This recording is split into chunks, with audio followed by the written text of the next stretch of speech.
നമസ്കാരം, മലയാളി വാർത്തയിലേക്ക് സ്വാഗതം. ഇസ്രയേൽ ഇറാൻ യുദ്ധവുമായി ബന്ധപ്പെട്ട് അമേരിക്കൻ പ്രസിഡന്റ് ട്രംപ് ഔദ്യോഗിക ജീവിതത്തിലെ ഏറ്റവും നിർണായകമായ തീരുമാനം എടുത്തതായി റിപ്പോർട്ട് പുറത്തുവരികയാണ്. സുപ്രധാന നീക്കങ്ങൾ ചർച്ച ചെയ്യാനായി സിറ്റുവേഷൻ റൂമിൽ നടന്ന യോഗം 1.5 മണിക്കൂറോളം നീണ്ടുനിന്നു. ഇന്ത്യൻ മഹാസമുദ്രത്തിലെ ഡിയാഗോ ഗാർഷ്യയിലെ സൈനിക താവളത്തിൽ 4 അണുബോംബുകളും ആക്രമണത്തിന് സജ്ജമാക്കിയതായിട്ടാണ് റിപ്പോർട്ട്. അതേസമയം ഉന്നതതല യോഗത്തിന് ശേഷം ട്രംപ് ഇക്കാര്യത്തിൽ ഔദ്യോഗിക പ്രഖ്യാപനം ഇനിയും നടത്തിയിട്ടില്ല. ഇറാനിലെ പരമോന്നത നേതാവ് ഖമേനിക്കെതിരെ ട്രംപ് കഴിഞ്ഞ ദിവസം വധഭീഷണി മുഴക്കിയിരുന്നു.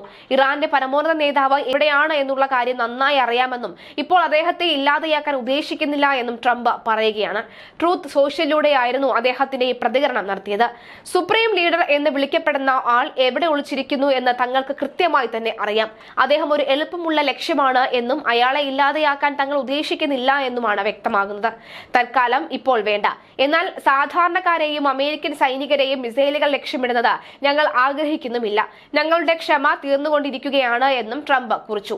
ഇറാന്റെ ആകാശത്തിനുമേൽ അമേരിക്കയ്ക്ക് പൂർണ്ണവും സമ്പൂർണവുമായ നിയന്ത്രണമുണ്ടെന്നും അദ്ദേഹം കൂട്ടിച്ചേർത്തു. ഇറാന് നല്ല സ്കൈ ട്രാക്ടറുകളും മറ്റ് പ്രതിരോധ ഉപകരണങ്ങളും ധാരാളമായി ഉണ്ടായിരുന്നു. എന്നാൽ അത് അമേരിക്ക നിർമ്മിച്ചതും രൂപകൽപ്പന ചെയ്തതും ഉൽപ്പാദിപ്പിച്ചതുമായ ഉപകരണങ്ങളുമായി കിടപിടിക്കില്ല എന്നും ട്രംപ് കൂട്ടിച്ചേർത്തു. സംഘർഷങ്ങൾക്കിടെ പശ്ചിമേഷ്യയിലേക്ക് US കൂടുതൽ പോർ വിമാനങ്ങൾ വിന്യസിച്ചു. F-16, F-22, F-35 പോർ വിമാനങ്ങൾ ഉൾപ്പെടുന്നുവെന്ന് US ഉദ്യോഗസ്ഥർ വ്യക്തമാക്കുന്നു. ആണവായുധങ്ങളോ മറ്റ് കൃത്യതയുള്ള ബോംബുകളോ വഹിക്കാൻ കഴിയുന്ന B-52 വിമാനങ്ങൾ തിങ്കളാഴ്ച ഡിഗോ ഗാർഷ്യയിലെ സൈനിക താവളത്തിൽ എത്തിയിരുന്നു. കാനഡയിൽ നടന്ന G7 ഉച്ചകോടിക്കിടെ നിന്നാണ് ട്രംപ് അമേരിക്കയിലേക്ക് മടങ്ങിയത്.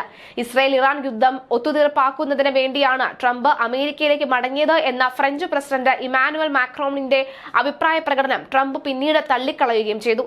ബ്രിട്ടൻ അമേരിക്കയ്ക്ക് പാട്ടത്തിന് നൽകിയ Diego Garcia boss Asia Pacific മേഖലയിലെ അവരുടെ പ്രധാന സൈനിക താവളങ്ങൾ ഒന്നാണ്.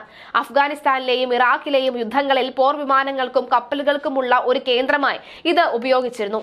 ഇപ്പോൾ നിരവധി ബോംബറുകളാണ് ഇവിടെ ഉള്ളത്. ഇസ്രായേൽ ഇറാൻ സംഘർഷം മൂർച്ഛിച്ച പശ്ചാത്തലത്തിൽ ഇറാനിലുള്ള ഇന്ത്യക്കാരെ ഒഴിപ്പിക്കുന്നുണ്ട്. ടെഹ്റാനിലും പരിസരത്തിലുമുള്ള 10,000-ഓളം ഇന്ത്യക്കാരെ നാട്ടിലെത്തിക്കാനാണ് പദ്ധതി. ജമ്മു കാശ്മീർ, കർണാടക, UP തുടങ്ങിയ സംസ്ഥാനങ്ങളിൽ നിന്നുള്ള 1,500-ഓളം ഇന്ത്യക്കാരെ സുരക്ഷിത താവളങ്ങളിൽ എത്തിച്ചു. ഇതിൽ 110 വിദ്യാർത്ഥികളെ ആദ്യഘട്ടം എന്ന നിലയിൽ ബുധനാഴ്ച ഡൽഹിയിൽ എത്തിച്ചേക്കും. അർമീനിയ, UAE എന്നീ രാജ്യങ്ങൾ വഴി കടൽ, കര മാർഗങ്ങളിലൂടെയാകും ഒഴിപ്പിക്കൽ നടക്കുക.